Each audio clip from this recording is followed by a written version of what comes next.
हरे कृष्ण कृष्ण कृष्ण हरे हरे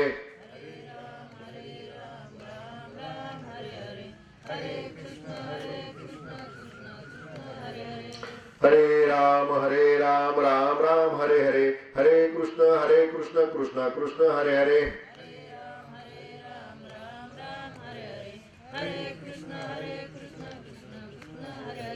हरे राम राम राम हरे हरे हरे कृष्ण कृष्ण कृष्ण हरे हरे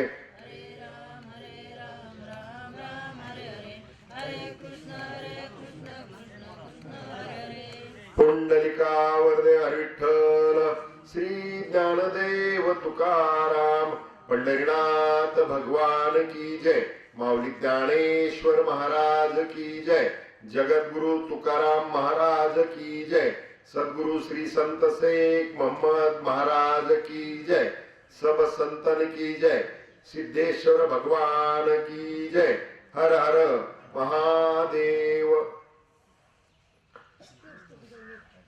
देह प्रारब्धाच्या शिरी आसोनी करी उद्वेग धाव घाली नारायणा माझ्या मना जागवी आयसा चुकोनिया वर्म विडा भ्रमे पावलो धाव घाली नारायणा माझ्या मना जागवी तुका म्हणे कैचे भोग नभे रोग अंगीचा धाव घाली नारायणा माझ्या मना जागवी वक्रतुंड महाकाय सूर्यकोटी समप्रभ निर्विघ्नम कुरुमे देव सर्व कार्येषु सर्वदा गुरुर्ब्रह्मा गुरुर्विष्णू गुरुदेव महेश्वरा गुरु साक्षात परब्रह्म तस्मै श्री गुरु नमः। या ठिकाणी आज ही प्रवचन रूपी सेवा करत असताना आपण कशा निमित्तानं प्रवचन रूपी सेवा करतोय हे आपल्या सगळ्यांना ज्ञात आहे, परंतु आजच्या प्रवचन सेवेचा वक्ता म्हणून परिहार देणं हे गरजेचं आहे। खरं तर 10 दिवसापूर्वी कैलासवासी किरण गजानन मधने वयाच्या अवघ्या 28व्या वर्षी त्या ठिकाणी किरणला देवाज्ञा झालेली आहे। मला त्या ठिकाणी मच्छिंद्रचा फोन आला, घटना घडली कळवलं। मी त्या दिवशी नेमका पुण्यात होतो। खरं तर हा या मधने परिवाराचा आणि माझा अनेक वर्षापासूनचा स्नेहाचा संबंध आहे आणि गजाननचा एक वेगळ्या प्रकारचा जिव्हाळा निश्चितपणानं माझ्या प्रती निश्चितपणानं आहे। त्याचबरोबर नवनाथ साहेब देखील कॉलेजला शिकायला असल्यापासून त्या ठिकाणी माझ्याशी अत्यंत प्रेमाचे जिव्हाळ्याचे संबंध या पुढे नवनाथ साहेब आणि परिवाराचे निश्चितपणानं आहेत। आणि ही घटना कळल्यानंतर खूप वेदना झाल्या। त्यानंतर आपल्या रुईखेलचे संजू काका मांडुळे यांचा मला फोन आला आणि त्यांनी सांगितलं की अण्णा तुमची प्रवचनं ऐकायला मिळत आहेत आणि गजानन आणि बंदे परिवाराचं तुमच्यावरती खूप मोठं प्रेम आहे, तर त्या दशक्रियेला तुम्हाला प्रवचन करता येईल का। मी संजू काकाला सांगितलं त्या परिवाराचा असणारा जिव्हाळा त्याच्यातून उतराय मला निश्चित आनंदच होईल। आणि सगळ्यात महत्वाचं असं आहे की वयाच्या अवघ्या 28व्या वर्षी किरणने ध्येय ठेवलेलं असल्यामुळं आज जगण्याचं आव्हान जे आहे त्या बाबतीमध्ये काही गोष्टी मी नेहमी मांडण्याचा प्रयत्न करत असतो। आज या ठिकाणी किरणच्या जाण्यामुळं खूप मोठ्या वेदना आपल्या सगळ्यांच्या मनामध्ये आहेत आणि ही प्रवचन रूपी सेवा त्या निमित्तानं या ठिकाणी आपण करतोय।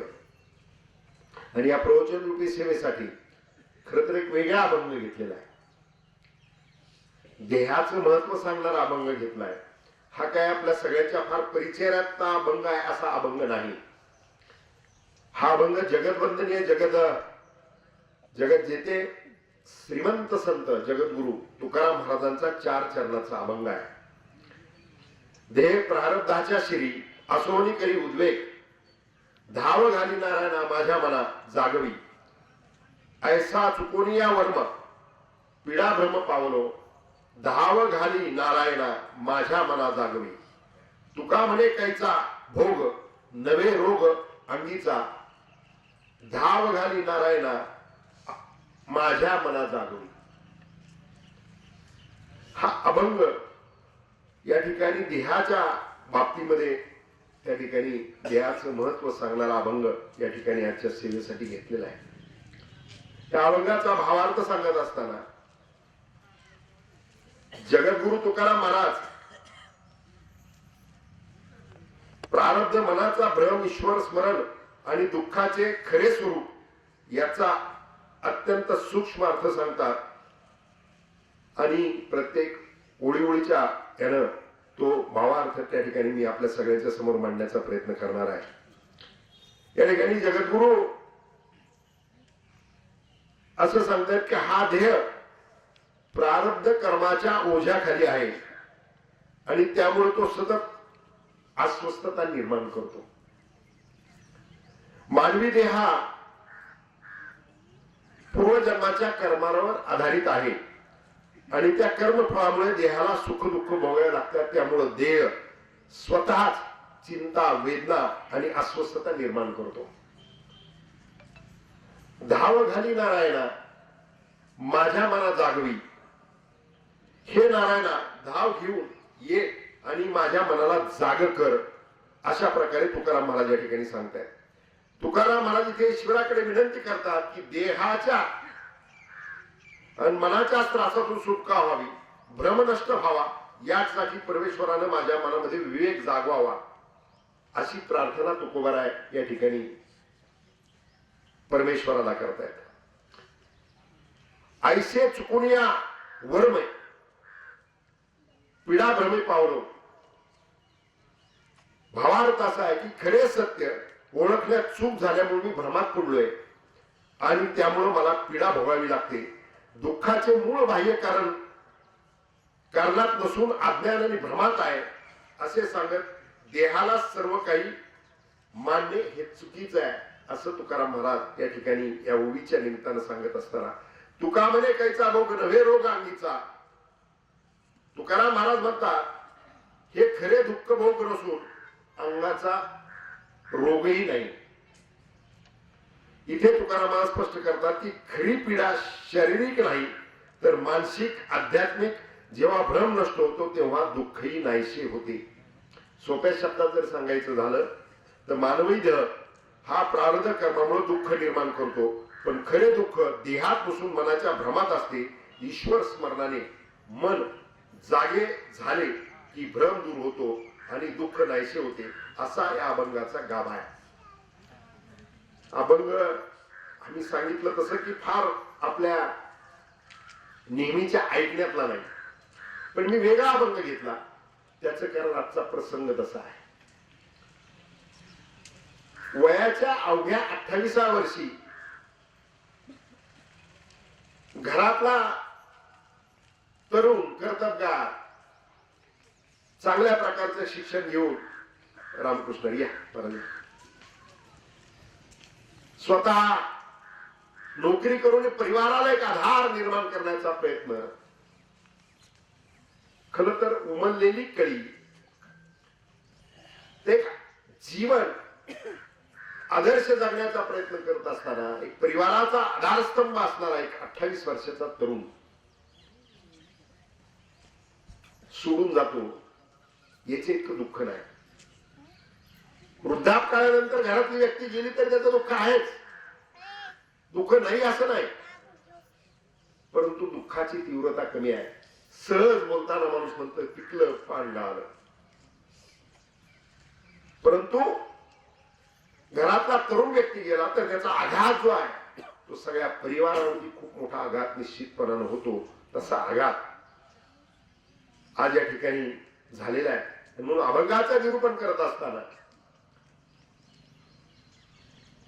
त्या ठिकाणी मानव देहामध्ये मानव देहाच्या संबंधाने घेतलेला हा जो अभंग आहे तो अभंग पाहत असताना आणि त्याचं निरूपण करत असताना निश्चितपणानं देहाच्या बाबतीमध्ये आपण जे काय तुकाराम महाराजांनी सांगितलेले त्याच्यावरती मी निरूपण करण्याचा प्रयत्न या ठिकाणी करणार आहे. खर तर मानव देहाची प्राप्ती ही केव्हा होती? सर्वश्रेष्ठ देह कोणता आहे? तो मानव देह आहे. 84 लक्ष योनी सांगितलेले आहे. 84 लक्ष योनीमध्ये पक्षी आहेत, पशु आहेत, वृक्ष आहेत आणि मानव आहे. आणि याच्यामध्ये मानवालाच ईश्वराने एक अशा प्रकारची शक्ती दिलेली आहे की मानव बोलू शकतो, मानव विचार मांडू शकतो, मानव विचार करू शकतो आणि मानव विचार करून कृती करू शकतो आणि जीवन आदर्श घडू शकतो. मनुष्याचं जीवन हे 3 पानाची डायरी आहे. पहिलं पान जन्म आहे आणि शेवटचं पान मृत्यू आहे. पहिलं पानही आपल्या हातात नाही आणि शेवटचं पान देखील आपल्या हातात नाही. मात्र मधलं पान जे ते आपल्या सगळ्यांच्या हातात आहे. ईश्वराने त्या ठिकाणी मानव देह दिला आणि मानव देह दिल्यानंतर हा मानव देह जगत असताना मधल्या पानाची डायरी ही आपल्याला भरायची आणि ती डायरी भरत असताना आपण कशी भरतो हा सगळ्यात महत्वाचा विषय आहे. किरण गेला, मी सगळी माहिती घेतली. खरं तर नगरमध्ये नोकरी करत असताना तो त्या ठिकाणी रविवारचा सुट्टीला आला. सुट्टीला आल्यानंतर त्या ठिकाणी घरात परिवाराला मदत केली पाहिजे आणि म्हणून कांद्याचं त्या ठिकाणी काम चालू होतं आणि असणाऱ्या लेबरसाठी पाणी लागतंय म्हणून आई आणि ते दोघे जण जाऊन पाणी त्या ठिकाणी घेऊन येत होता. आईकडे हंडा दिला आणि त्यानं दुसरी बादली वगैरे घेऊन निघाला आणि निघत असतानाच त्या ठिकाणी त्रास झाला. 10-15 मिनिटांनी पुन्हा दुसरा म्हणजे त्रास झाला. म्हणजे तो हार्ट अटॅकच होता आणि पुन्हा दुसरा हार्ट अटॅक आला आणि दुसरा हार्ट अटॅक आल्यानंतर किरण त्या ठिकाणी आपल्या सगळ्यांना सोडून या जगाचा निरोप घेऊन गेला. खरं तर मी मगाशी सुरुवातीला सांगताना म्हटलं की एक हृदयविकाराचे निष्णात डॉक्टर आहेत. त्यांनी सांगितलेलं आहे की नामस्मरणाची ताकद, आता डॉक्टर लोक सांगायला लागले आहेत, ही फार आनंदाची बाब आहे. इनामदार डॉक्टरांचा व्हिडिओ मी पाहिला आणि त्यांनी त्याच्यामध्ये म्हटलेला आहे की विठ्ठल नामाचा जर त्या ठिकाणी आपण जोरात उच्चार केला तर रक्ताची असणारी गाठ पुढे निघून जाऊ शकते आणि त्या ठिकाणी हार्ट अटॅक ठरू शकतो. नामाचा महिमा किती सांगितलाय, नामाची शक्ती किती सांगितलेली आहे. खरं तर सत्ययुग होतं. सत्ययुगामध्ये 1 लाख वर्षाचं आयुष्य सांगितलं आणि त्यावेळेस त्या कालखंडामध्ये ध्यानाने देवाची प्राप्ती सांगितली. त्यानंतर त्रेतायुग आलं. त्या त्रेतायुगामध्ये 1 शून्य कमी झाला. 1 लाख वर्षाचं आयुष्य तर त्याचा 1 शून्य कमी झाला 10,000 वर्षावरती आला आणि तिथे यज्ञाने देवाची प्राप्ती सांगितलेली होती. द्वापारयुग आलं. द्वापारयुगामध्ये पुन्हा मनुष्याचा आयुष्याचा 1 शून्य कमी झाला. 10,000 1 शून्य कमी झाल्यानंतर 1000 वर्षावरती आयुष्य आलं आणि तिथे पूजेनं त्या ठिकाणी देवाची प्राप्ती द्वापारयुगात सांगितलेली होती. आणि आता कलियुग आहे. पुन्हा 1000 वर्षाचा पुन्हा 1 शून्य कमी झाला आणि 100 वर्षावरती कलियुगात आयुष्य सांगितलं. आणि देवाची प्राप्ती करायची असेल तर नामस्मरणाने प्राप्ती सांगितलेली आहे. आता महाराज लोक त्या ठिकाणी कीर्तन करत असताना सांगतात की भजन म्हणत असताना टाळ्या जोरात वाजवा. आमच्या अध्यात्मानं म्हणजे तुकोबाराय गेलेले 375 वर्ष झाले. माऊलींना 750 वर्ष झाले. 750 वर्षापूर्वी टाळी वाजवायला सांगितली.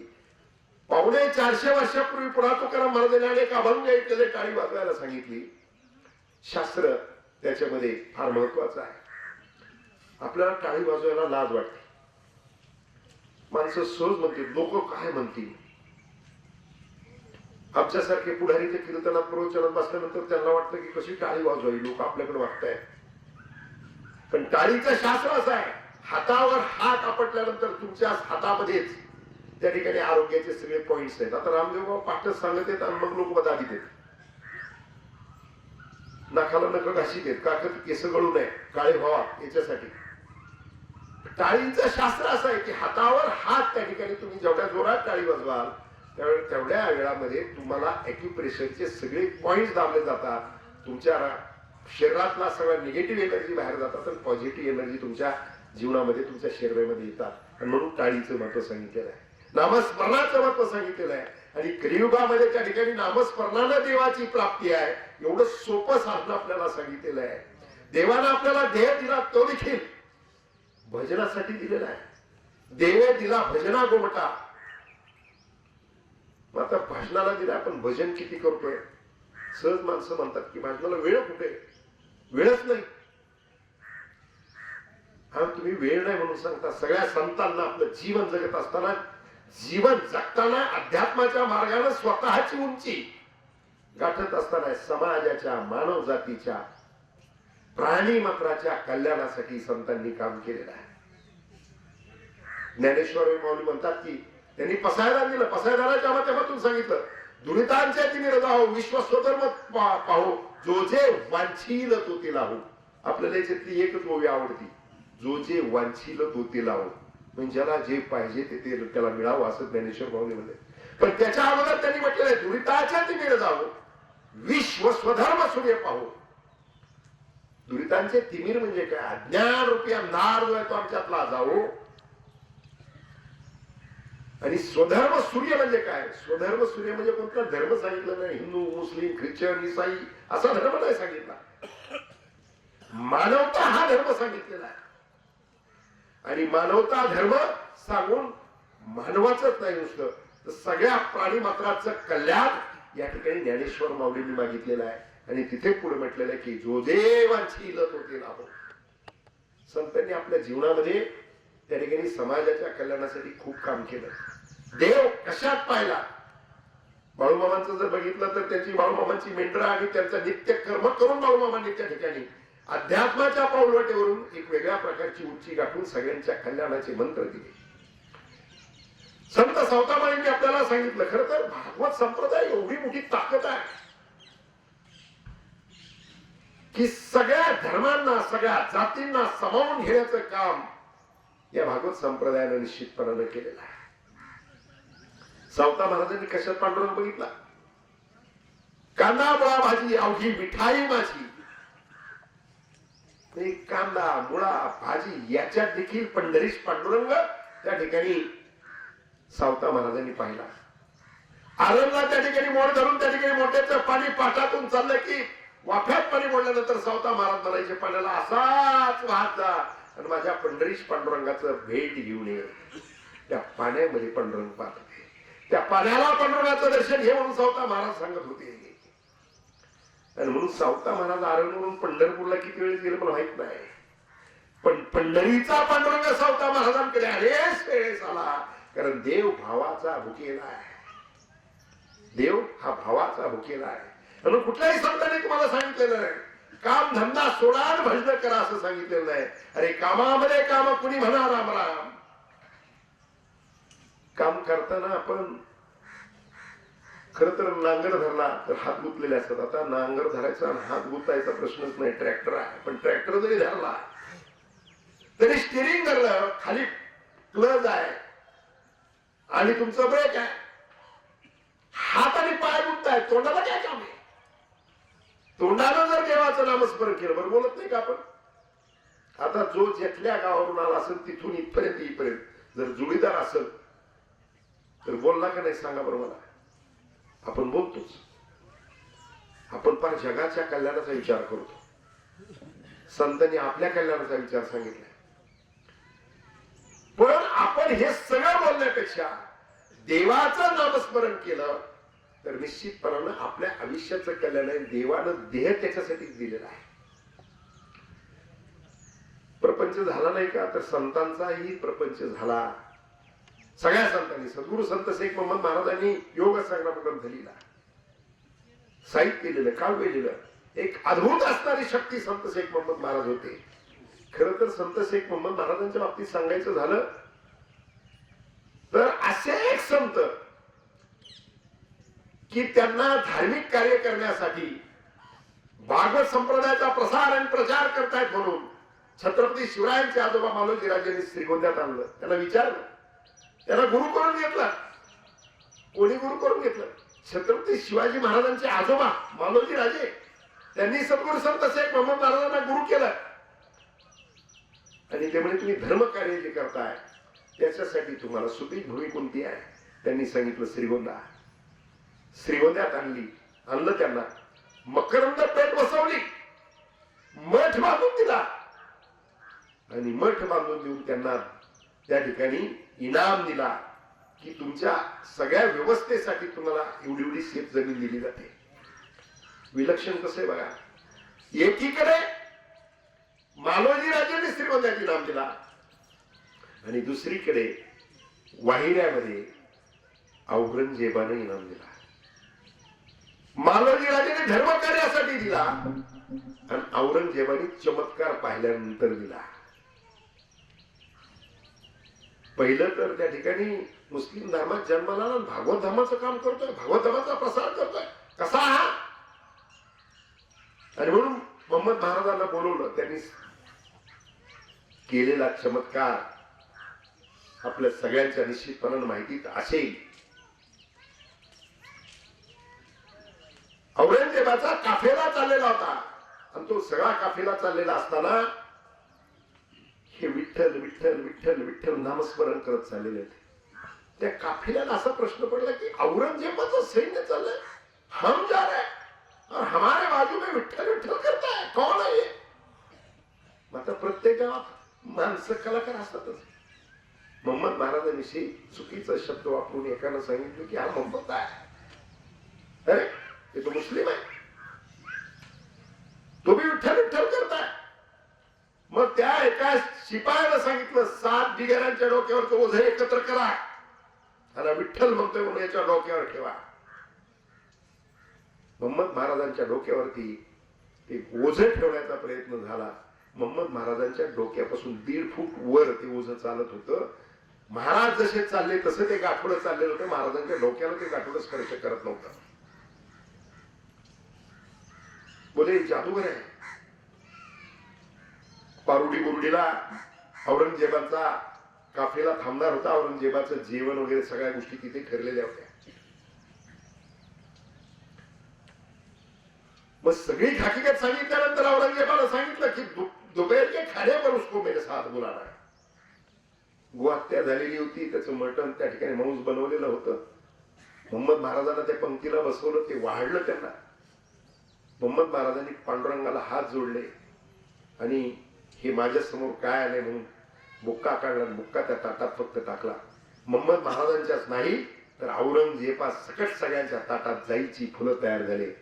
ज्या भांड्यामध्ये ते सगळं शिजवलेलं होतं तिथे जाऊन पाहतात तर फुलं जायची तयार झाली. आणि मग औरंगजेबाला प्रश्न पडला, ये क्या हो गया? मग औरंगजेबाने विचारलं मोहम्मद महाराजांना. तर त्यांनी सांगितलं की हे माझ्या विठ्ठलाने केलेलं आहे. औरंगजेब त्याला लगेच विचारलं, तुझा विठ्ठल जर त्या ठिकाणी अशा पद्धतीची कृती करू शकतो तर जी काय कापली तिला उसको जिंदा कर सकते हो? संत शेख मोहम्मद महाराज सांगितलं, जरूर. मग काय करायचं म्हणजे सगळी फुलं गोळा करा, त्या कातडीत भरा. कातडीत भरले आणि मोहम्मद महाराजांनी विठ्ठलाचं नाव घेऊन ओट कपिला म्हणून सांगितलं. अंबरनाव फोडत गाय उठली. हा चमत्कार दाखवला. या अल्लाह करून औरंगजेब खाली बसला आणि वा हिरा असं ते औरंगजेब म्हटले. आणि जिथपासून त्यांच्या डोक्यावरती ओझं दिलेलं होतं तिथपासून त्या ठिकाणापर्यंतचा 400 एकराचा इनाम सद्गुरू संत शेख मोहम्मद महाराजाला औरंगजेबानं चमत्कार पाहिल्यानंतर दिला. की जो इथं धर्म उडवायला आलेला होता, मंदिरं पाडायला आलेला होता, मंदिरं पाडायला आलेल्या माणसानं भागवत धर्माचा प्रसार करणाऱ्या सद्गुरू संत शेख मोहम्मद महाराजांना इनाम देण्याचं काम केलं. खरं तर खूप मोठं भाग्यवंत आहोत की आपण आपल्या तालुक्यामध्ये सद्गुरू संत शेख मोहम्मद महाराज आले. अनेक उदाहरण आहेत. माऊलींनी रेड्याच्या हातावरती शुद्धीपत्र मागायला गेले, शुद्धीपत्र तर नाही दिलं. पण ज्ञानेश्वर माऊली तो आणि मी एकच आहे रेडा. मी सांगितल्यानंतर ते पंडित म्हटले, तू वेद सांगतो म्हणे, हो. मग हा रेडा बोलेल का तुझ्यासारखा वेद? माऊलींनी कपाळावरती रेड्याचा हात लावला आणि रेड्यानं जीभ त्या ठिकाणी लहान करून रेडा वेद बोलला. हे आपल्याला पाहायला मिळालं. ही संतांची शक्ती आहे. दुःख कोणाच्या जीवनात आलेलं आहे? माऊलींनाही वर आयुष्य कमी मिळालं. 22व्या वर्षी माऊलींनी समाधी घेतली. आयुष्यभर दुःख त्यांना भोगावे लागले. जोपर्यंत माऊली होते, ज्ञानेश्वर माऊली होते, तोपर्यंत माऊलीला त्या ठिकाणी मांडे भाजायला खापर दिलं नाही. संन्यासीची पोरं म्हणून त्या ठिकाणी माधुगिरी मागायला माऊली गेले तर झुळी विसकून घेऊन त्याच्या झुळीतलं पीठ खाली टाकून ते पायाला तुडवायचं पाप त्या ठिकाणी झालं. परंतु माऊली ज्या दिवशी एक दिवशी फार दुःखी होऊन ताटी लावून बसले. मुक्ताईनं त्या ठिकाणी मुक्ताई नसती तर काय झालं असता हा प्रश्न आहे. मुक्ताईनं त्या ठिकाणी ताटी उडा ज्ञानेश्वरा म्हणून ज्ञानेश्वर माऊलींना पुन्हा बाहेर आणलं. ज्ञानेश्वरी निर्माण झाली. माऊलींनी समाधी घेतली. ज्या माऊलीला त्या ठिकाणी माधुगिरी मागितली तर त्याच्यातलं त्या ठिकाणी ते घरी नेऊ देत नव्हते, त्याच माऊलीच्या आज मध्यान्ह भोजनाच्या टायमाला चांदीच्या ताटामध्ये नैवेद्य जातो. व अवघ्या 22 वर्षाचं आयुष्य मिळालं.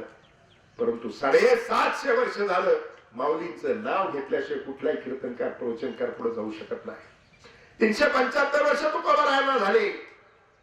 त्यांचं नाव घेतल्याशिवाय त्यांचा अभंग घेतल्याशिवाय कोणालाही पुढे जाता येत नाही. आयुष्य तुकोबारायांना कमी मिळालं. आयुष्य छत्रपती शिवरायांना कमी मिळालं. दुःख जे आहे ते दुःख खूप मोठी आहेत माणसाच्या जीवनामध्ये. मनुष्य देह दिला, मानव देह दे ईश्वरानं आपल्याला दिलेला आहे. पण मानव देह देत असताना त्या ठिकाणी मानव देहामध्ये सुख किती आहे याचा जर विचार केला तर सुख जवापाडे, दुःख पर्वता एवढे. दुःखाचा विचार केला तर दुःख पर्वता एवढा आहे. खर तर एकदा काका एक मुली विक्या त्या ठिकाणी जंगलात जाऊन त्याचा नित्यक्रम होता की मुळी सरपण तोडणे, सरपण त्या ठिकाणी बांधणे आणि माझं गावात यायचं, गावात येऊन विकायचं, त्याच्यावरती उदरनिर्वाह करायचा. एक दिवशी मुळी विक्यानं डोक्यावरती मुळी घेतली. मुळी घेऊन चालत असताना वाघाची गरकाळी ऐकली. मागे वळून पाहतो तर वाघ जवळ आहे. मुळी डोक्यावरती टाकून दिली. आता जीव वाचवला पाहिजे म्हणून पळायला सुरुवात केली. पळत राहिला, पळता पळता पळता पुढे त्याला एक वडाचं झाड दिसलं. वडाची पारंबी त्या ठिकाणी खाली लोंबताना दिसली. पटकन त्याने त्या पारंबीला पकडलं. सर सर सर सर वर गेला. तो वर गेला. त्या पारंबीचा झोका चालू असताना खाली पाहतोय तर विहिरीमध्ये नाग होता. मागे वाघ, खाली नाग. पारंबी पकडून त्या पारंबीला झटका बसला म्हणून पाखरं सगळी उडाली. उडता उडता पाखराचा धक्का मव्हाळाच्या पोळाला लागला. माश्या उडाल्या. माश्या चावत होत्या आणि त्या ठिकाणी धक्का लागल्यामुळं मव्हाळाच्या पोळाचा मधाचा कांदा फुटला होता आणि बरोबर मधाचे टिपके खाली पडत होते. हा झोका घेत असताना बरोबर त्या मधाचा टिपका माझ्या जिभेवर कसा पडेल याचा विचार करत होता या काकांनी. म्हणजे दुःख किती बघा. माग वाघ, खाली नाग, मधाच्या माश्या चावतायत आणि त्या उड्यात एक मधाचा थेंब पडतोय. तो जिभेवर पडावा याच्यासाठीचा प्रयत्न करतोय. आपल्या जीवनात सुख एवढंच आहे. एवढंच सुख आहे. म्हणून सुख जवा पडे, दुःख पर्वता एवढे.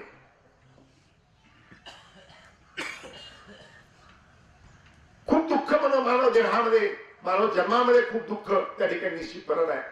दुःख कोणाकोणाला भोगावं लागलं मी सांगितलं.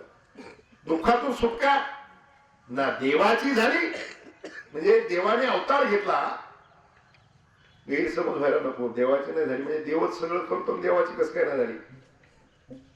देवाला ज्यावेळेस या ठिकाणी मृत्यू लोकामध्ये अवतार घ्यावा लागला त्यावेळेस त्याला मानवाचाच अवतार घ्यावा लागला. आणि मानवाचा अवतार घेतल्यानंतर देवाला देखील मानवाप्रमाणे सगळे कर्म आणि त्याचा अवतार देखील संपवावा लागलेला आहे. रामालाही अवतार संपवावा लागला, कृष्णालाही अवतार संपवावा लागला, संतांनाही अवतार संपवायला लागलेले. संतही देवरूपीच होते आणि त्यांना अवतार संपवावे लागले.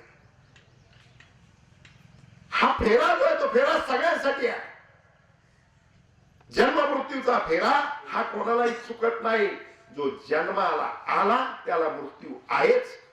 ते बदलता येत नाही. अंतिम सत्य तुमच्या जीवनातलं कोणतं असेल तर मृत्यू हे अंतिम सत्य आहे. आणि म्हणून मगाशी मी सांगितलं की मनुष्य जीवन ही 3 पानाची डायरी आहे. पहिलं पान आहे जन्म आणि शेवटचं पान आहे मृत्यू आणि मधलं पान आहे तुमचं जीवन. हे मधलं पान तुम्हाला कसं भरायचं हे सगळ्यात महत्वाचं आहे. आणि ते भरण्यासाठी आपल्याला सांगितलेलं आहे की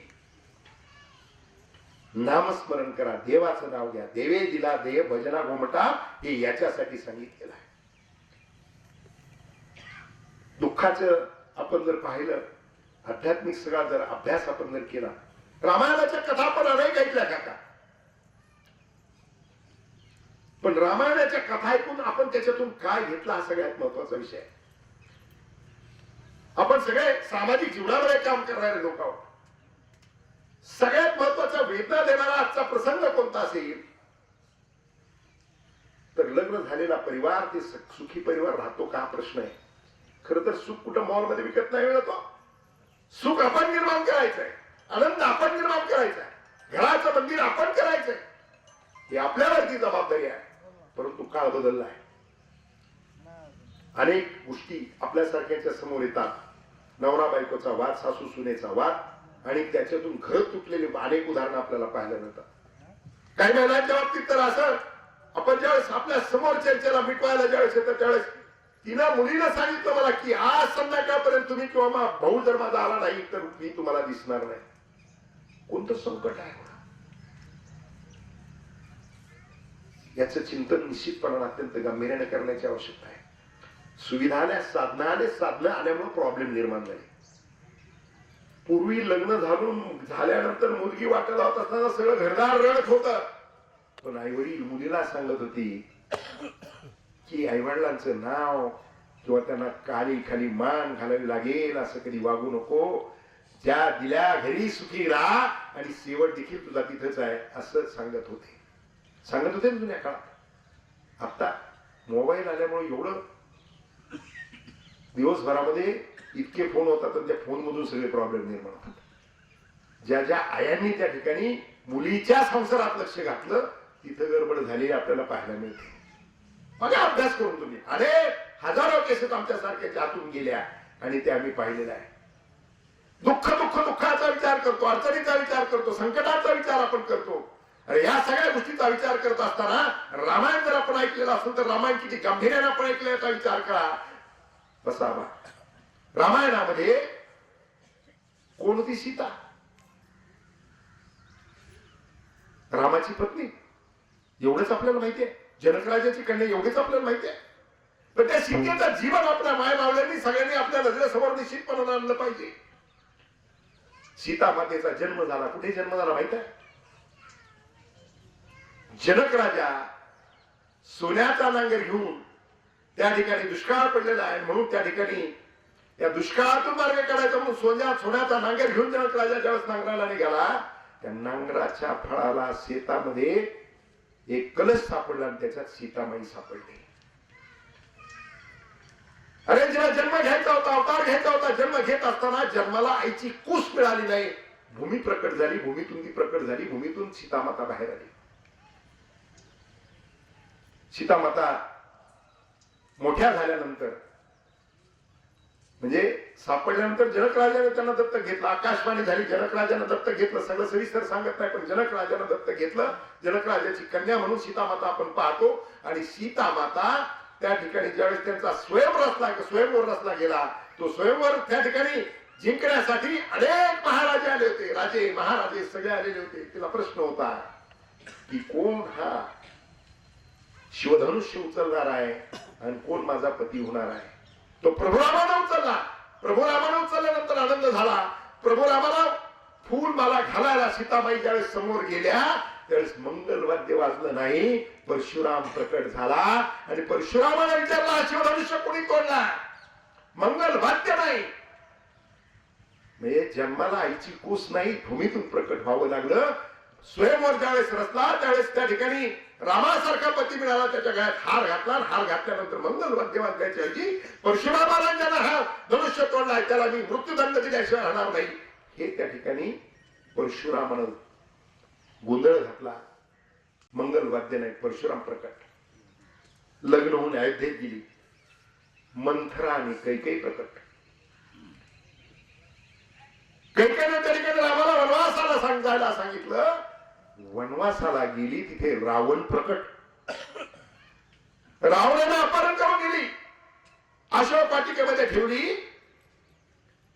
प्रभू श्रीराम लंकेत गेले, लंका जिंकली, सीतेची सुटका झाली. अग्नी प्रकट. अग्नी परीक्षा द्यावी लागली. अयोध्येत आली, रामाचा राज्याभिषेक झाला, महाराणी म्हणून त्या ठिकाणी जीवन जगायचंय. भूमी प्रकट झाला. त्यानं संशय व्यक्त केला आणि सीतेला स्वतःच्या मुलाला जन्म देण्यासाठी आश्रमात राहावं लागलं. अज्ञातवासात राहून स्वतःच्या मुलाला जन्म दिला. आणि सीतेच्या आयुष्यात एवढे दुःख आले. कोण होती सीता? भगवतीचा अवतार असणारी सीता, जनक राजाची कन्या असणारी सीता, चतुर्भुज राजा असणारा दशरथाची सून असणारी सीता, प्रभू रामाची धर्मपत्नी सीता. अरे तिच्या जीवनात एवढी संकट आली. तुमच्या आमच्या जीवनात कोणतं संकट आलं म्हणून आम्ही दुःख करायला लागलो आणि टोकाच्या भूमिका घ्यायला लागलो. याचे चिंतन करण्याची आवश्यकता. रामायण ऐकलं आपण, काय रामायणातून घेतला? हा सगळ्यात महत्वाचा प्रश्न निश्चितपणे निर्माण होतो. रामायणामधून घेत असताना किती अंबिरानं पण रामायण ऐकला, हा सगळ्यात महत्वाचा विषय आहे. राम, लक्ष्मण, भरत आणि शत्रुघ्न हे चौघे भाऊ. रामन लक्ष्मण सावत्र, भरत सावत्र. आम्ही आज त्या ठिकाणी प्रश्न आपल्याला, राजू बाबा, शिदू काका, आपल्याला अनेक प्रश्न येतात. संजू काका, आपण प्रश्न येत असताना आपल्या समोर लोक ज्यावेळेस येतात, मी एक नेहमी सांगत असतो काका, की प्रत्येक समाजामध्ये काही चांगले गुण आहेत ते घेतले पाहिजे. चांगल्या गोष्टी आपण घेण्याचा प्रयत्न केला पाहिजे. जैन समाजाचं, मी चांदगावला एकदा आंबेडकर जयंतीला गेलो होतो. तिथे भाषण करत असताना आधीची भाषणं झाली, ती भाषणं डोक्यावरून गेली होती. म्हणून मग मी बोलायला म्हणलं, आता हे पुढच्या वर्षी एक तर मला बोलावलं तुम्ही, तर हे माझ्या बरोबर येणार नाही, नाही तर हे मला बोलून देणार नाही. पण मी जे काही खरं आहे ते मांडणार आहे. आयुष्यभर जे सत्य आहे ते सत्य मांडत आलेलं आहे. त्याचे दुष्परिणाम झाले, त्याचे त्या ठिकाणी नुकसान माझं झालं, की त्याचा कधीच विचार केला नाही. पण मांडत असताना जे सत्य आहे ते सत्य मांडण्याचा प्रयत्न केला.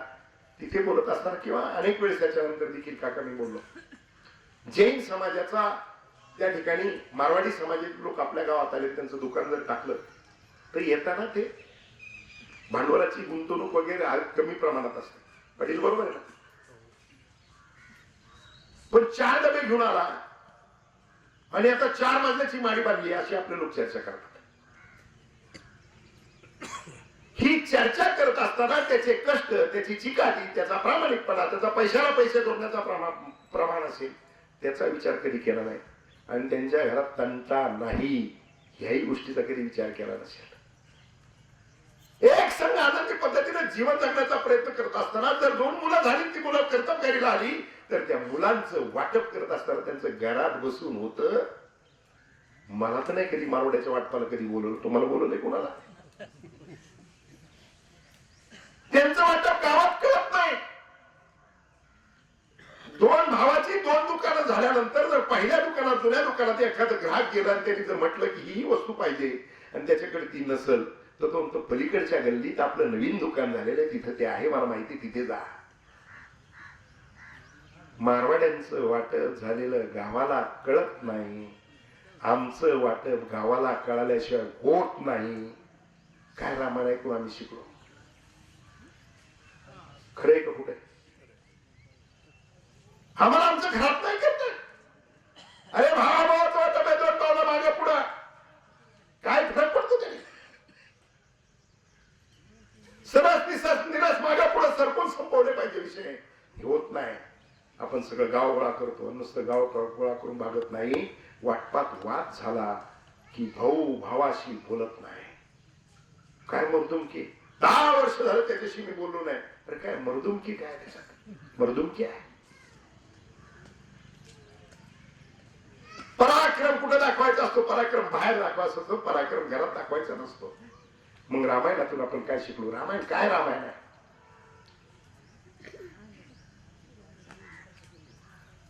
प्रभू श्रीराम काका ज्यावेळेस रामाला वनवास सांगितला, कैकेयीने ज्यावेळेस 2 वर मागितले, 2 वर मागायची वेळ आल्यानंतर ती दशरथ राजाला सांगितलं की आज वेळ आलेली आहे, मला तुम्ही जे वचन दिलेले आहे ते 2 वर तुम्हाला मला द्यावे लागतील. दशरथ राजा म्हणते ठीक आहे मा. त्यांनी सांगितलं, कैकेयीने सांगितलं की भरताला राजगादी, रामाला 14 वर्षाचा वनवास. ऐकल्यानंतर दशरथ राजाच्या पायाखालची जमीन सरकली, धायमुखला दशरथ राजे रडायला लागले. दशरथ राजे रडत असताना त्या ठिकाणी ते सांगू शकत नाही अशा प्रकारची मानसिक अवस्था त्यांची झाली. या महाराज या. दशरथ राजे प्रभू श्रीरामाला बोलवलं, परंतु रामाला सांगू शकले नाही. कैकेयी माता सांगत होते की तुम्ही प्रभू रामाला आपला झालेला निर्णय सांगा.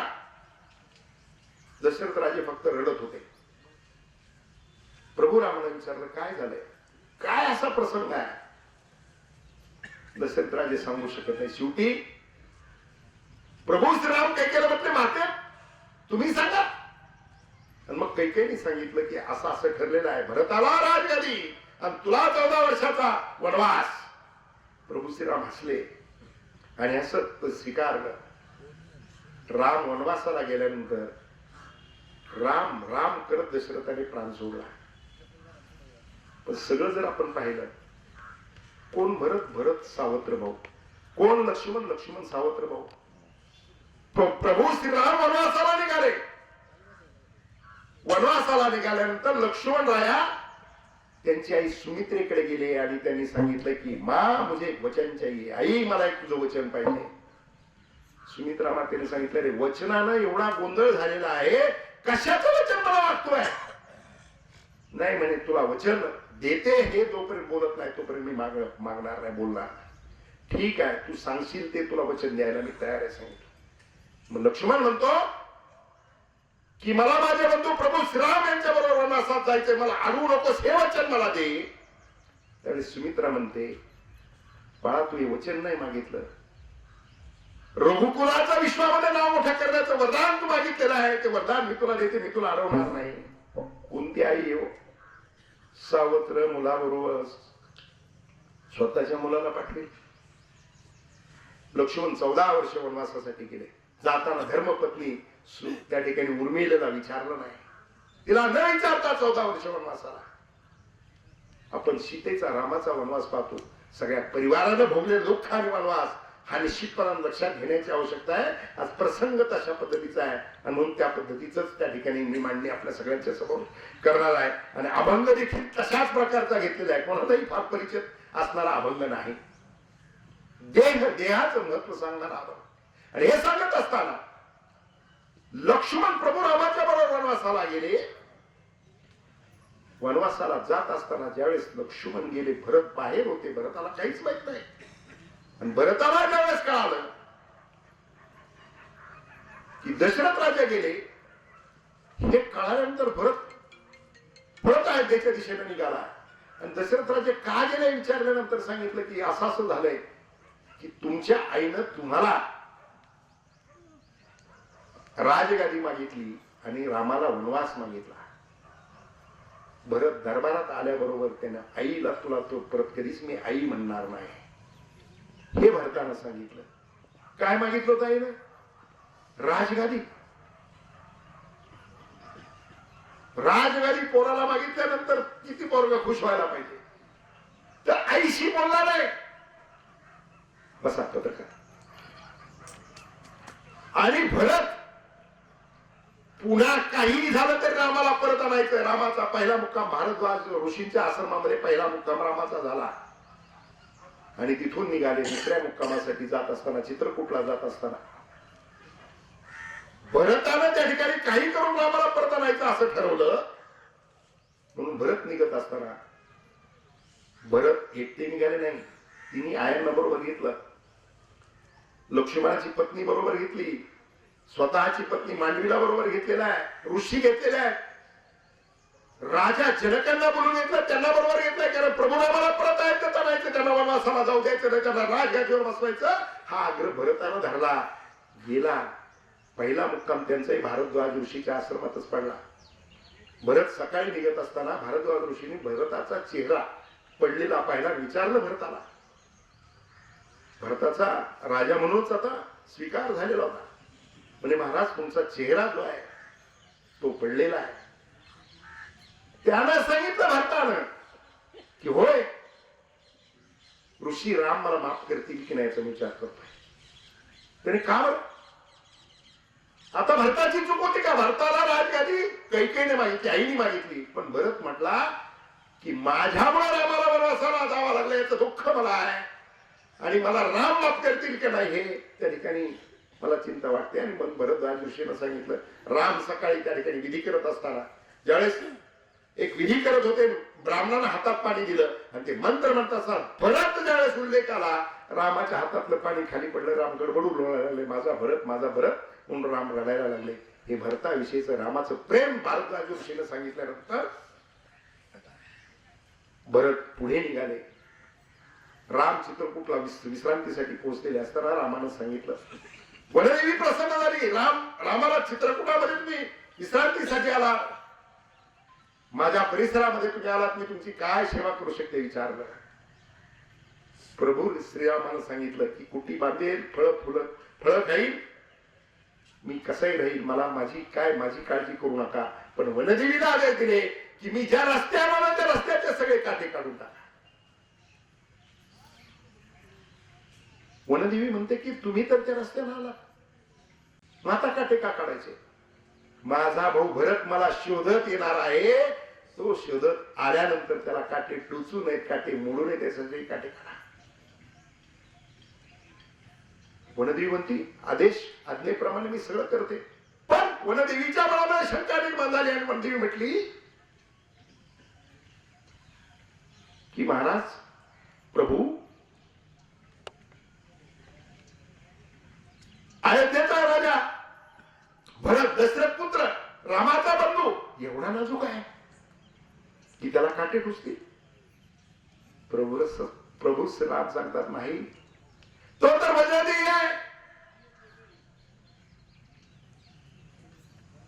परंतु तो येत असताना त्याला काट्यानं वेदना होणार नाही, मात्र काटे त्याला जर टोचले तर तो मला काटे किती टोचले असतील त्या वेदनेनं व्याकुळ होईल आणि म्हणून रस्त्यात ते काटे काढा, हे प्रभू श्रीरामाला सांगितलं. वनवास कोणाकोणाला झाला? रामाच्या बरोबर सीता होती, लक्ष्मण रामाच्या बरोबर आला, उर्मिला त्या ठिकाणी अयोध्येत होती, परंतु तिचा तिथे वनवासच चालू होता. आणि भरत त्यावेळेस राम ऐकत नाही, सगळ्यांनी प्रयत्न केला. खरं तर रामाला ठरवलं असतं की आता सगळेच आले, सगळ्यांचाच आग्रह, तर मग अयोध्येत जायला परत राजा व्हायला काय अडचण आहे? पण बहुमत नाही ऐकलं रामानं. रामानं नीती धर्म काय सांगतो ते ऐकलं. वडिलांना दिलेलं वचन, आईला दिलेलं वचन पूर्ण करायचं म्हणून राम वनवासाला पुढे जायचा निर्णय घेतला.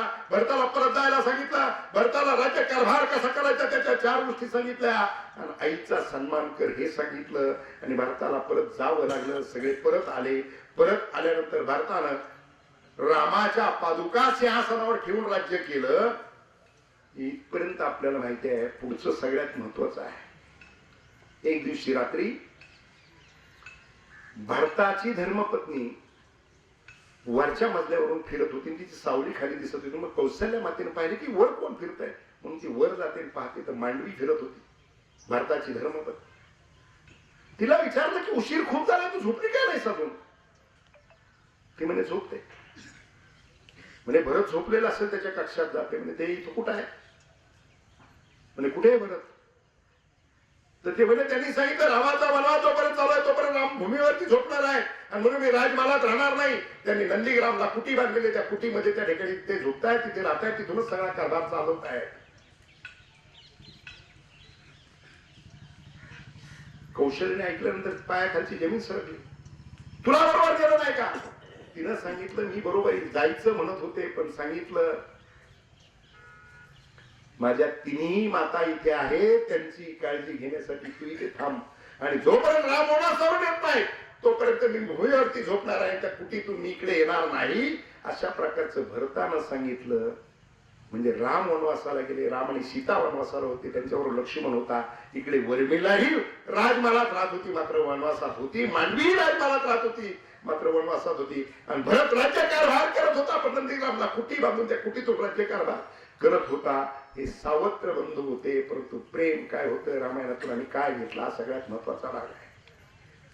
रामायण वाटत असताना आपण म्हणत असताना म्हणतो की रामायण पाहिल्यानंतर रामासारखं राज्य आलं पाहिजे, नीतीचं राज्य होतं म्हणून रामासारखं राज्य आलं पाहिजे आपण म्हणतो. पण 14 वर्षाचा वनवास सगळ्या परिवाराला भोगावा लागला. अशा प्रकारचं जीवन जगले सावत्र भाऊ असताना देखील आपण सहज बोलताना म्हणतो ही भावांची जोडी कशी होती, राम लक्ष्मणासारखी होती. मात्र दुसरं चित्र आहे, दुसरी बाजू जी आहे त्या बाजूचं चिंतन करण्याची आवश्यकता आहे. बंधू प्रेम जे टिकवायचं असेल, जगवायचं असेल तर कुठलाही त्याग करायची वेळ आली तरी भावासाठी त्याग करण्याचं भूमिका घेतली पाहिजे. मात्र भावाने तशीच भूमिका घेतली पाहिजे, नाही तर लय घोटाळे आहेत आपलं. देणाऱ्याने देत जावे, घेणाऱ्याने घेत जावे, घेता घेता एक दिवस घेणाऱ्याचे हात घ्यावे. याचा अर्थ असा नाही की इथून काढून घ्यायची. घेणाऱ्याचे हात घ्यायचे म्हणजे काय, देणाऱ्याचे हात घ्यायचे म्हणजे काय, देणाऱ्याची दान करण्याची वृत्ती ती घ्यावी, ती आपण शिकावी. भावांनी देखील तशाच प्रकारची भूमिका त्या ठिकाणी पार पाडली पाहिजे की माझा भाऊ जर माझ्यासाठी त्याग करतोय, माझ्यासाठी काही गोष्टी करतोय तर मीही त्याच्यासाठी काहीतरी केलं पाहिजे. हे रामायणातून शिकण्याची आवश्यकता आहे, हे रामायणातून नजरेसमोर आणण्याची आवश्यकता आहे. आणि म्हणून ह्या सगळ्या गोष्टी आपण जीवनामध्ये निश्चितपणाने घेतल्या पाहिजे. दुःख कोणाच्या जीवनात नाही, दुःख प्रत्येकाच्या जीवनात आहे. मी जसं सांगितलं सुख जबाबडे दुःख पर्वत एवढे आणि दुःख पर्वत एवढंच आहे. पण याच्यातून सुख आणि आनंद शोधणं हे आपल्या हातात आहे. देव तुम्हाला सुख आणून देणार नाही, आनंद आणून देणार नाही. आणि म्हणून जर सुख आणि आनंदी जीवन जगायचं असेल तर तुमचं बोलणं मवाळ असलं पाहिजे, बोलणं चांगलं असलं पाहिजे. अभंग म्हणून म्हणजे काय, नामस्मरण म्हणजे काय, अरे नामस्मरण अभंग म्हणजे गोड बोलणं, चांगलं बोलणं, हे सुद्धा अभंग नामस्मरण आहे. नाही तर माणसं बोलता बोलता एक उदाहरण सांगतो. एकदा एका डॉक्टरकडे एक पेशंट ऍडमिट असतो, त्याला डिस्चार्जचा दिवस येतो. डॉक्टर म्हणतो तुम्हाला बऱ्यापैकी त्रास झाला, आता सगळी तुमची तब्येत नॉर्मल आहे, तर कुठलीही काळजी करायचं काही कारण नाही, घरी जा, आनंदानं राहा, चांगलं चुंगलं खायला शिका, उगाच वेळ वाटलं कुठेतरी बाहेर काही खाऊ नका आणि स्वतःसाठी आनंदी जीवन जगा. बायको बाहेर बसली होती, डॉक्टर सल्ला नवऱ्याला देतोय, ती ऐकत होती. ती ऐकता ऐकता तिने सांगले चांगलं खा, पळतच आली. म्हणजे डॉक्टर यांना रोज सांगते, तुम्ही तरी काहीतरी सांगा, मी यांना रोज सांगते चांगलं खा, चांगलं राहा, वेळेवर घरी या, वेळेवर जेवा, माझं ऐकतच नाही. आणि मग असं डॉक्टरच्या म्हण्यावर घालावं लागतं. आता काय म्हणू डॉक्टर,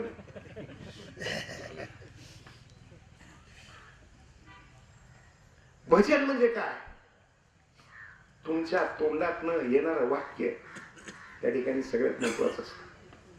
तुम्ही काय बोलताय, गोड बोलणं हे सगळ्यात महत्वाचं आहे. माऊलीने सांगितलेलं आहे, तैसे साच आणि मावा मिथुनाने रसाळ शब्द जैसे कल्लोळ अमृताचे. माऊलींनी सांगितलं, ज्ञानेश्वर माऊली 7.5 वर्षापूर्वी चांगलं बोला. आजही आमची अवस्था काय आहे. आणि मग दुःख सगळ्यांच्या जीवनामध्ये आहे. मला वाटतं तिकडचा विधी आठवत आलेला आहे. काक स्पर्श झाल्यानंतर आपल्याला सगळ्या गडबड असते, परंतु एक सगळ्यात महत्वाचे 2 संदेश या निमित्ताने मी निश्चितपणाने आपल्या सगळ्यांसाठी देणार आहे. सगळ्यांनी प्राण कानात आणून ऐकलं पाहिजे असं माझं मत आहे. साधनं आपल्यासाठी आहेत, आपण साधनांसाठी नाही. पूर्वीचे माणसं सुखी होते, आनंदी होते, त्यांना आयुष्य मिळालं, आरोग्य मिळालं. त्याचं कारण होतं त्यांना साधनं नव्हते. माणसं पहाटे नांगरटी करायचे, नांगरटी करत असताना कित्येक किलोमीटर त्यांचं चालणं व्हायचं. दिवस उगवायच्या वेळेला घरची माऊली जात्यावरच्या दळणाच्या भाकरी करून, भाज्या करून, गाठोड बांधून घेऊन जात होती. दिवस उगवल्याबरोबर माणसं तोंड देऊन भाकरी खात होते. 100चं आयुष्य मिळालं, दात जाग्यावरती, कुठलंच दुखणं नाही. अनेक म्हातारी माणसं राजूबाबा आजही भेटतात आणि म्हणतात, गुडघे ज्याचं वजन जास्त असेल ते म्हणतो गुडघे दुखतात, बाकी काहीच नाही. अनेक माणसं भेटतायत, कसलीच गुढी नाही का त्यांना. कारण काय, साधनं नव्हती. साधनं नव्हती पण आनंद होता. साधनं नव्हती पण सुख आणि समाधान होतं. जुन्या माणसांना शिक्षण नव्हतं पण त्यांच्याकडे जे अडाणी शहाणपण होतं ते सगळ्यात महत्वाचं होतं. आणि अडाणी शहाणपण अशा प्रकारचं होतं. आज मी नेहमी सांगतो, शिक्षणवाल्यांचा मला शिक्षणाविषयी खूप आदर असणारा माणूस आहे, पण शिकून माणसं त्या ठिकाणी पोपट झाली आणि अनुभवानं माणसं गरुड झालेली होती. जुनी माणसं गरुडासारखे जीवन जगले. आज आमच्याकडे मोबाईल आलेला आहे, फार सांगत नाही पण मोबाईल आलेलं साधन जे आहे माहितीचा खूप मोठा स्रोत आहे. मोबाईल मध्ये पाहायला गेलं तर मी जे सांगितलं ते सगळं तुम्हाला मोबाईल मध्ये पाहायला मिळेल. सगळ्या संतांचे ग्रंथ त्या मोबाईल मध्ये आहेत. सगळं चांगलं आध्यात्मिक ज्ञान त्या मोबाईल मध्ये आहे. जगाचं तत्वज्ञान त्या सगळ्या मोबाईल मध्ये आहे. जगात काय चाललंय ते कळतंय, पण मोबाईल मध्ये आपण एवढे व्यस्त झालो की घरात काय जळतंय ते आपल्याला कळायला तयार नाही. आणि दुसरी बाजू, मोबाईल मध्ये खरंच मी म्हणतो हे लोक पाहतात का, पोरं पाहतात का, याचं चिंतन करण्याची आवश्यकता आहे. अनेक समस्या. काका, इंस्टाग्रामवर मैत्री झाली. श्रीगोंदा तालुक्यातलं उदाहरण, कोल्हापूरला आई ती आहे, बाप डीवायएसपी, त्यांची पूर्वी इंस्टाग्रामवर इथल्या कशी मैत्री झाली. तो मस्तपैकी त्याचे टायचे कोटचे याचे त्याचे फोटो टाकायचा, मी आयटी कंपनीत आहे म्हणून सांगायचं. तो होता जीसीबी ऑपरेटर. ती पूर्वी लागली नादी, कोल्हापूरनी झाली आणि साहेबांच्या गावाला जायचे. नेमके त्याच्याच गावातली पोरं चौकात उभे, शनी चौकात. म्हणले यो साहेब, तुझी शिवी ऑपरेटर आहे. म्हणले पोरगी धायमुकल्या रडायला लागली.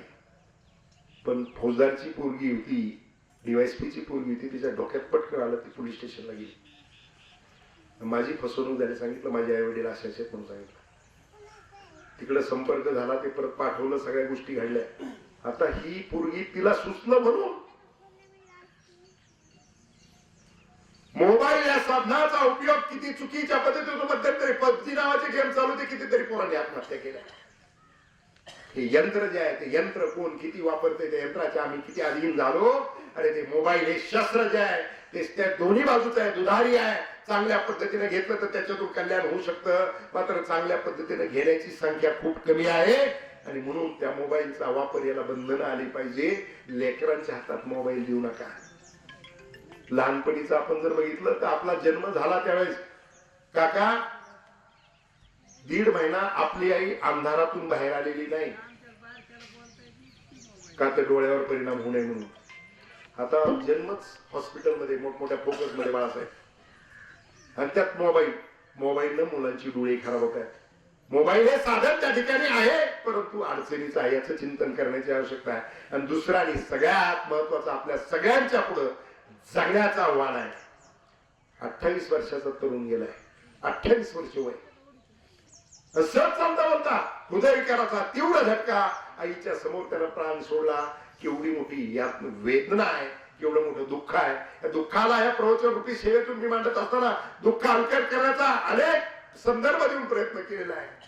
मात्र दुःख आई वडिलांसाठी शेवटच्या दिवसापासून संदेश घेतला पाहिजे. आणि दुसरं आणि अत्यंत महत्वाचं शेवटचं तुम्हाला सांगतो, आपण खायला काय देतो. लेकरं शाळेत जातात, इथं बसलेल्या बऱ्याच आया, आई देत नसेल तर आजी. पोरं शाळेत जाताना मला खाऊला पैसे दे, आपण 10 रुपये देतो. लेकर काय खाते बाहेर गेल्यावर माहितीये, 10 रुपयाचा कुरकुऱ्याचा पुडा घेतात. मी सिद्ध टेकून मागच्या आठवड्यात येत होतो, रोड क्रॉस करत होत्या मुली, म्हणून मी ड्रायव्हरला म्हणलं सावकाश घे. नेमका मुलीच्या हातात कुरकुऱ्याच्या पुढे म्हणलं उभी कर. उभी केली, त्यांना म्हणलं मला कुरकुऱ्याचा पुडा. त्यांनी पटकन दिला मुलींनी. म्हणलं खाऊ का, म्हणलं खा. म्हणलं मी खातो पण तुम्ही खाऊ नका. आणि त्यांना सांगितलं काय त्या कुरकुऱ्यामध्ये कोणत्या तेल तळलेलं माहितीये, त्याच्यात काय घटक येत माहितीये. तुम्हाला एक माय मावल्यांना हात जोडून पाया पडून सांगतो, कुरकुऱ्यासाठी 10 रुपये देऊ नका. 10 रुपयाचा कुरकुऱ्याचा पुडा त्याचा किलोचा काका हिशोब काढला तर 208 रुपये किलो पडतंय. शेंगदाणे 125 रुपये किलो, फुटाणे 80-90 रुपये किलो. गुळ त्याच दरम्यान आहे. लेकरांनी जर पैसे मागितले तर मूठभर सांगता गुळ द्या, कारण कुरकुरे खातले. आता तुम्हाला सांगतो, मी बेलोडीला मध्यंतरी एका दुःखद घटना घडली, तिथं गेलो आणि अशी सहज चर्चा सुरू झाल्यावर एका बाईनं सांगितलं, 2-3 वर्षाची मुलगी आहे म्हणे, तिचं ब्लड चेक केलं तर तिला ब्लड कॅन्सर निघाला. म्हणले, मी म्हणलं हे कुरकुरे वगैरे याच्यावर विषय चालू होता. ते म्हणलं आता हे पुरीने कुठले कुरकुरे खाल्ले? म्हणले आईने काय खाल्ले? मी म्हटलं याच्यावर महत्वाचं आहे. आज तुमचा देखील विषमुक्त होण्याची आवश्यकता आहे, तर पुढची पिढी चांगली होणार आहे. कुरकुऱ्यातून कॅन्सर निर्माण होतोय किंवा वेगवेगळ्या स्वरूपाचे आजार होत आहेत. आमची माणसं तंबाखू खातात, कोण खातंय विचारणार नाही, कारण इथं कोणीच खात नाही. मला माहिती आहे तंबाखूची पुडी केवढ्याला माहितीये? 10 रुपयाला पुडी. किती ग्रॅमची माहितीये? 10 ग्रॅमची. रानगे साहेबांनी सांगितलं 10 ग्रॅमची. ग्रॅम केवढ्याला पडला काका? 1 रुपयाला. मग किलो केवढ्याला पडला बाळासाहेब? 1000 रुपये किलो तंबाखू खातो. बदामचा भाव 800, काजूचा भाव 800, ड्राय फ्रूट सगळं 1000च्या आसपास आहे. 1000 रुपये किलोची तंबाखू तुम्ही खाता आणि तंबाखू सोडली तर तुमचं घरातले लेकर रोज ड्रायफ्रूटचे 4 दाणे खातील. याच्यापेक्षा भयंकर बाळासाहेब गुटखा आहे. इथं कुणीच खात नाही. 3.5 पावणे 4 ग्रॅमची पुडी गुटख्याची. ती केवढ्याला आहे? आधी 25 ला मिळत होते, आता 30 ला झाली. त्याचे कारण सांगितलं, त्याचं बोलणार नाही मी आता, पण 30 रुपयाला आहे. पावणे 4 ग्रॅमची पुडी 30 रुपयाला बाळा. पत्रकार बसते, 1 ग्रॅम 8 रुपयाला पडतो. किती रुपये किलो झाला गुटखा? 1 ग्रॅम 8 रुपये म्हणजे 8000 रुपये किलो झाला ना. गुटखा खाणाऱ्याला 1 किलो जर गुटखा खाल्ला तर त्याने एकच विचार करा, मी गुटखा बंद केला तर त्या 8000 रुपये ड्रायफ्रूट माझ्या घरात रोज दिवाळी होईल याचं चिंतन करण्याची आवश्यकता आहे. मग आपण काय खातो, आयुष्य का कमी होते, आपण काय खातो याचं चिंतन करण्याची आवश्यकता आहे. म्हणून विषमुक्त ताट झालं पाहिजे आणि व्यसन सुटली पाहिजे, याची काळजी आजच्या प्रवचनारूपी सेवेच्या निमित्तानं आपण जर घेतली, 10 जणांवरती जरी परिणाम झाला तरी मला वाटतं 10 परिवार सुखी होतील. आणि म्हणून या ठिकाणी आजच्या प्रवचनरूपी सेवेच्या निमित्तानं दिलेला हा संदेश जो आहे तो संदेश, कारण तुकाराम महाराजांनी सुद्धा सांगितलेलं आहे, आता तरी पुढे हाच उपदेश नका करू ना अशा विषयाचा. आता तरी झालं ते झालं, कोरोना येऊन गेला, माणसं गेली. कोरोना होता त्यावेळेस म्हणायचे काय खरं नाही, किती दिवसाचं जीवन आहे, माणसं पटापट जाते. नाही नाही, आता चांगलं वागलं पाहिजे. कोरोना आलता हे विसरून गेलो आपण, काय कोणाच्या लक्षात. आणि म्हणून आता तुकाराम महाराजांनी सांगितलं, आता तरी पुढे हाच उपदेश, हा उपदेश घेऊन जा. तुकाराम महाराजांच्या नावाने घ्या. घनश्याम शेलार बोललाय म्हणून अजिबात नेऊ नका, पण तुकाराम महाराजांनी 375 वर्षापूर्वी सांगितलं ते पाळण्याचा प्रयत्न करा. आयुष्य कमी झालेले आहे, चांगलं आयुष्य जगण्यासाठी आपण सगळ्यांनी प्रयत्न करावा, अशा प्रकारची आपल्या सगळ्यांना प्रार्थना करतो. या ठिकाणी अभंग घेत असताना एक नौखा अभंग घेतलेला होता. बाळासाहेब आता आलेत म्हणून सांगतो.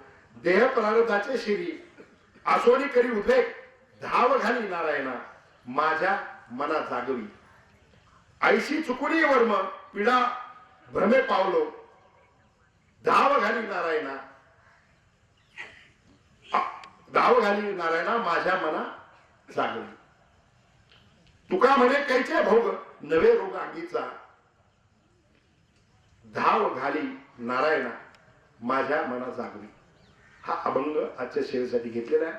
माझ्या परीनं या अभंगाचं निरूपण करण्याचा मी प्रयत्न केला. जे जे म्हणून काय बरोबर असेल ते माझे गुरु जगद्गुरु संत तुकाराम महाराजांचे 11वे वंशज माणिकप्पा मोरेंचा आहे. माझे मार्गदर्शक नागेश महाराज बागडेंचा आहे. जे काही चुकलं असेल, शक्यतो चुकणार नाहीची काळजी घेणाराच माणूस आहे. चुकलं असेल तर माझं मला परत द्या, एवढंच या ठिकाणी सांगतो. आणि या प्रवचन रूपीला सेवेला मी पूर्णविराम देतो. आणि ते देण्या अगोदर या ठिकाणी किरण गजानन मधने यांचं 10 दिवसापूर्वी त्यांना देवाज्ञा झाली. ईश्वरानं त्यांना सद्गती द्यावी. आणि गजानन असेल, नवनाथ साहेब असतील, त्या ठिकाणी किरणची आई असेल, चुलती असेल, सगळा परिवार असेल, सगळ्यांना दुःखातून बाहेर पडण्याचं बळ ईश्वरानं द्यावं, अशाच प्रकारची प्रार्थना परमेश्वरच्या निकट करतो. आणि या ठिकाणी थांबतो. पुंडलिका ज्ञानदेव तुकाराम पंढरीनाथ भगवान की जय. माऊली ज्ञानेश्वर महाराज की जय. जगद्गुरु तुकाराम महाराज की जय. सद्गुरु श्री संत शेख मोहम्मद महाराज की जय, सिद्धेश्वर भगवान की जय, हर हर महादेव।